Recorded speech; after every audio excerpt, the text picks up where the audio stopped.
War के बीच में Donald Trump की पनौतियां और ज्यादा बढ़ चुकी है। थोड़े दिन पहले रॉयटर्स ने एक रिपोर्ट पोस्ट करी थी जहां पर बताया था कि सिर्फ 4 में से 1 अमेरिकन डोनाल्ड ट्रंप की इस वॉर को सपोर्ट कर रहा है। एंड अब इस टाइम पर सिचुएशन ये है कि लोग सड़कों पर उतर आए और डोनाल्ड ट्रंप के अगेंस्ट प्रोटेस्ट कर रहे हैं। यस, अमेरिका के न्यूयॉर्क में डोनाल्ड ट्रंप के अगेंस्ट प्रोटेस्ट चल रहे हैं एंड कंडेम कर रहे हैं यूएस और इजराइल के अटैक को ईरान के ऊपर।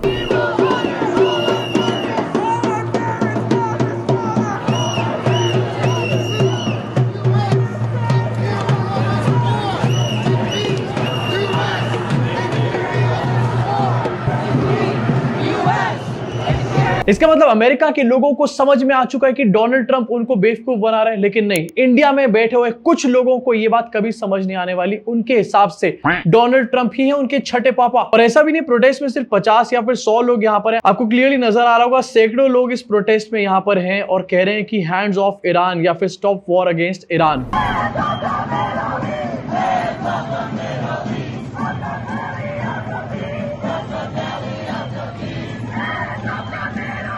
इमेजिन, अभी थोड़े दिन पहले डोनाल्ड ट्रंप कह रहा था कि वो ईरान के लोगों को लिबरेट करने वाला है, ईरान के लोगों को फ्री करने वाला है पूरी तरीके से।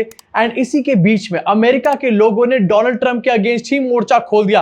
अरे पहले अपनी लंगोटी तो संभाल लो डोनाल्ड चाचा। इनफैक्ट अमेरिका के लोग क्लियरली समझ चुके हैं कि डोनाल्ड ट्रंप क्या छुपाने की कोशिश कर रहा है। मुंह पे बेइज्जती कर रहे हैं डोनाल्ड ट्रंप के, कह रहे हैं कि war crimes don't hide crimes. And यहां पर एप्स्टीन फाइल्स के बारे में बात करी जा रही है। एंड लास्ट वीडियो में मैंने आपको बताया था कि एप्स्टीन फाइल्स का एक और लॉट सामने आया जहां पर एफबीआई का एक महिला के साथ इंटरव्यू था। एंड उस महिला ने बताया जब वो बच्ची थी, 13-15 साल की थी, उस टाइम पर डोनाल्ड ट्रंप ने उसको अब्यूज किया था।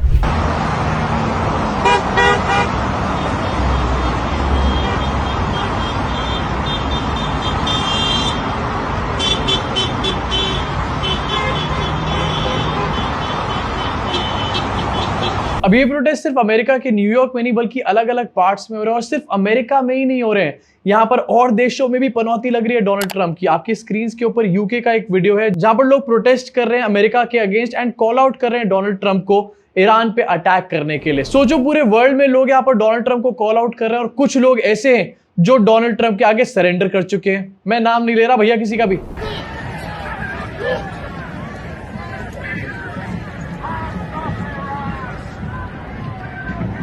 एंड इसी के साथ अमेरिका का मीडिया वो भी डोनाल्ड ट्रंप को एक्सपोज कर रहा है। मतलब देखो, हर जगह का मीडिया गोदी मीडिया तो होता नहीं है। मीडिया एक्चुअली अपना काम कर रहा होता है बाकी कंट्रीज में, वो तो सिर्फ इंडिया में ही है। अल जजीरा ने रिसेंटली इन्वेस्टिगेशन करी थी और ये बताया था कि ईरान के एलिमेंट्री स्कूल पे जो अटैक हुआ था वो अमेरिका ने किया था और वो डिलिबरेटली किया गया था। उसके बाद से अमेरिका की तरफ से कोई भी क्लैरिफिकेशन इस पे सामने नहीं आया। लेकिन अब वही सेम चीज अमेरिकन मीडिया भी बोल रही है। सीएनएन की रिपोर्ट है जहां पर सीएनएन यूएस मिलिट्री को साफ-साफ रिस्पांसिबल बता रहा है उन स्ट्राइक्स के लिए। Weeks since this war with Iran has been underway, the deadliest incident of civilian casualties was a strike that happened on an elementary school in southern Iran that killed scores of children.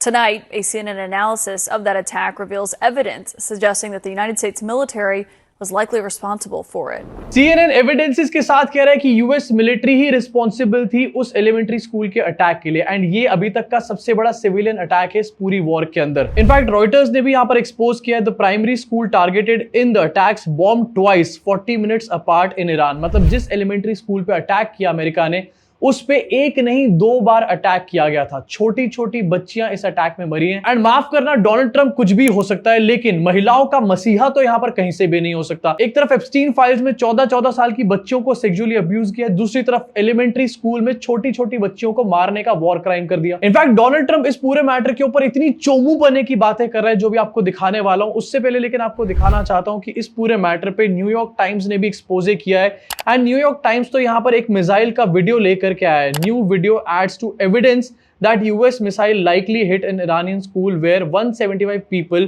many of them children, were reportedly killed.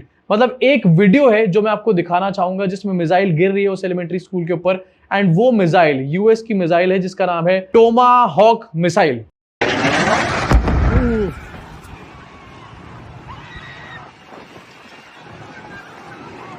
अब ये सब चीजें social media पे easily available है कि किसने इस elementary school के ऊपर अटैक किया, लेकिन डोनाल्ड ट्रंप भाई ये नेक्स्ट लेवल चोमू बुड्ढा है। ये क्या बोल रहा है जरा एक बार सुनाना चाहता हूं। इसके हिसाब से ईरान ने ही अटैक किया था।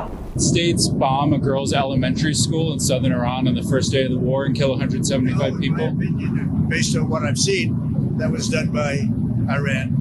डोनाल्ड ट्रंप की ओपिनियन के हिसाब से ये एलिमेंट्री स्कूल का अटैक ईरान ने खुद करवाया था। वाह, तालियां हो जाएं। इसीलिए अब मुझे सरप्राइज नहीं है कि आखिरकार अमेरिका के लोग डोनाल्ड ट्रंप के अगेंस्ट क्यों प्रोटेस्ट कर रहे हैं। लेकिन इंडिया में बैठे हुए कुछ भक्तों के हिसाब से vote for Donald Trump, make America great again. In fact इसी वीडियो में आगे वॉर डिपार्टमेंट के सेक्रेटरी से पूछा गया कि हेक्सेट भाई साहब आपका क्या सोचना है, एंड हेक्सेट के स्टेटमेंट से आपको समझ में आ जाएगा कि डोनाल्ड ट्रंप इज क्लूलेस भी है और शायद इसके साथ में फटी भी हुई है। Is that true, Mr. Hegseth? It was Iran who did that? We're certainly investigating. Still investigating. But the only side that targets civilians is Iran. हेक्सेट भैया ये कह रहे हैं कि हम इसके ऊपर इन्वेस्टिगेशन कर रहे हैं, एंड यूएस ने पहले भी ये बात बोली कि हम इन्वेस्टिगेशन कर रहे हैं। इनफैक्ट पहले भी 2-3 बार यूएस ये बात बोल चुका है। व्हाइट हाउस की स्पोक्स पर्सन ये कह चुकी है कि हम इस मैटर पे इन्वेस्टिगेट कर रहे हैं, लेकिन ट्रंप ने यहां पर बता दिया कि ये अटैक ईरान ने किया था। अगर ये अटैक ईरान ने किया था तो टोमाहॉक मिसाइल वहां पर क्या कर रहा था? अब ये डेफिनेटली एक वॉर क्राइम था, एंड इसकी वजह से अमेरिका के अंदर ट्रंप के अगेंस्ट एक सेंटिमेंट बन चुका है। मीडिया ट्रंप को एक्सपोज कर रही है, लेकिन फिर भी ट्रंप यहीं पर वॉर क्राइम्स नहीं रोकता। अभी 2 दिन पहले की एक और न्यूज है जहां पर ईरान के अलग अलग ऑयल डिपोज के ऊपर अटैक किया गया है।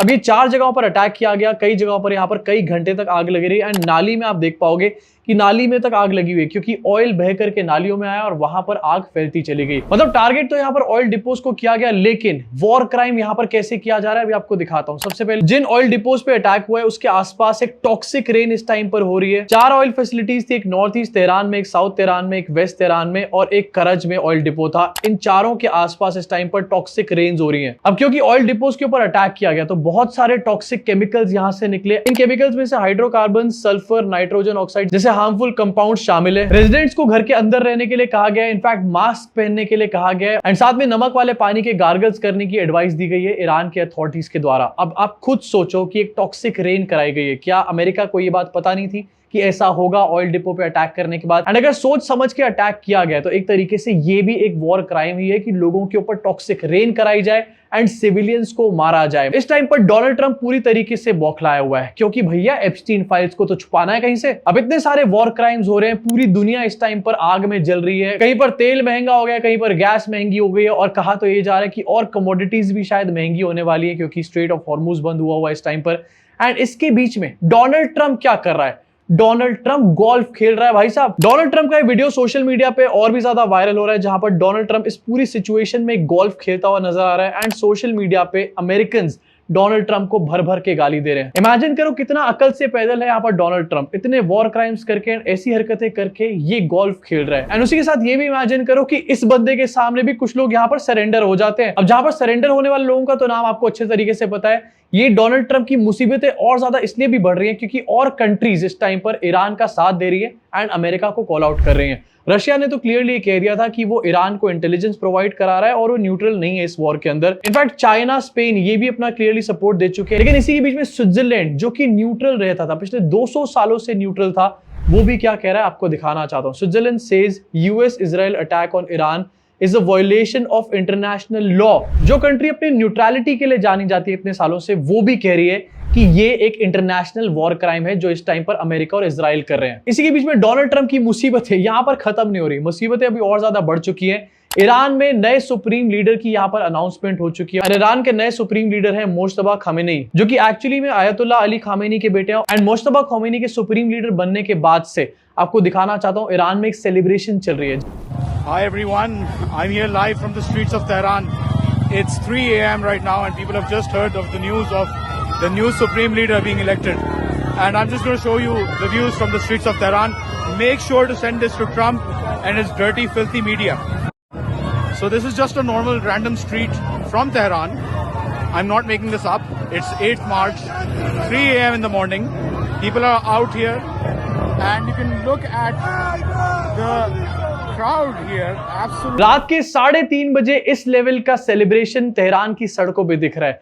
इतने लोग तो कभी कभी मोदी जी की दिन की रैली में भी नहीं आ रहे आजकल। अब ऐसा नहीं कि अमेरिका और इजराइल ईरान के ऊपर अटैक नहीं कर रहे या फिर ये अटैक बड़े नहीं है। डेफिनेटली ऑयल डिपो के ऊपर जो अटैक हुआ वो बड़ा था, एलिमेंट्री स्कूल के ऊपर जो अटैक हुआ वो बड़ा था, लेकिन ईरानियन लोगों की जो स्पिरिट है वो इससे कम नहीं हो रही। इनफैक्ट ये नैरेटिव सेट किया गया था कि डोनाल्ड ट्रंप को बहुत पसंद कर रहे हैं ईरान के लोग एंड बस फ्री होकर डोनाल्ड ट्रंप के पास जाना चाहते हैं जप्पी मारने, बट सड़कों पे ऐसा कुछ भी देखने को नहीं मिल रहा। और इसी बीच में बार बार डोनाल्ड ट्रंप ईरान से सरेंडर करने को बोल रहे हैं। सरेंडर करने के लिए भी ईरान तैयार नहीं, और ईरान ने यह भी कह दिया कि सीज फायर भी यहां पर नहीं होगा। अब तो वॉर में एक डिसीजन ही होगा, चाहे ईरान जीते या हारे, लेकिन सीज फायर यहां पर नहीं होने वाला। इसी के साथ ईरान के नए सुप्रीम लीडर, इनके बारे में जरा आपको बताना चाहता हूं एंड काफी इंटरेस्टिंग भी है। अली खामेनी की तो बेटे हैं, लेकिन इसी के साथ ईरान इराक वॉर में ये मिलिट्री को भी सर्व कर चुके हैं। साथ ही IRGC के साथ इनका एक बहुत अच्छा अलायंस है, फाइनेंशियल लॉबी में इनकी बहुत अच्छी पकड़ है, और सबसे बड़ी बात, वॉर के बीच में सुप्रीम लीडर बने। कोई भी आदमी वॉर के बीचों बीच किसी भी कंट्री का सुप्रीम लीडर या फिर हेड ऑफ द कंट्री नहीं बनना चाहता। ये एक लास्ट डिसीजन होता है किसी के भी लिए। लेकिन अगर यहां पर कोई बंदा ये डिसीजन ले रहा है तो इस बात को समझ लो कि उसके पास कोई ना कोई स्ट्रैटेजी डेफिनेटली है, और साथ में अपने फादर का बदला, जैसे कि बार बार यहां पर ईरान बोलता भी रहा है। ऑल्सो मुश्तबा खमेनी के सुप्रीम लीडर बनने के बाद इजराइल के ऊपर अटैक्स जो है वो और ज्यादा एग्रेसिव हो चुके हैं। इजराइल की हाइफा ऑयल रिफाइनरी, इसके ऊपर मल्टीपल अटैक्स यहां पर किए गए हैं। क्लस्टर मिसाइल इस टाइम पर इजराइल के ऊपर छोड़े जा रहे हैं, एंड जहां पर ये दिखाया जा रहा था कि 2 दिन में हम इस वॉर में जीत जाएंगे या फिर अमेरिका से तो कोई पंगा ही नहीं ले सकता, वो सारा का सारा नैरेटिव यहां पर पूरी तरीके से फीका पड़ चुका है। मतलब वॉर में अपोनेंट से लेकर और कंट्रीज और फिर उसके बाद अपने ही देश के लोग, सब लोग इस टाइम पर ट्रंप के सर पे बैठे हुए हैं एंड ट्रंप बीच में गोल्फ खेल रहा है। अब अगर ये सब चीजें नहीं है ट्रंप का इंटरनेशनल डंका, तो और आखिरकार क्या है? नीचे कमेंट सेक्शन में कमेंट करके बताना। इसी के साथ आज पार्लियामेंट में काफी घमासान होने वाला है, शाम को उसके ऊपर मैं वीडियो जरूर बनाऊंगा। तो अगर आपको वीडियो देखनी हो तो सब्सक्राइब करके बेल आइकन दबा दो और लाइक का बटन दबा दो, क्योंकि मीडिया तो यहां पर बिजी है पौ पौ सायरन बजाने में।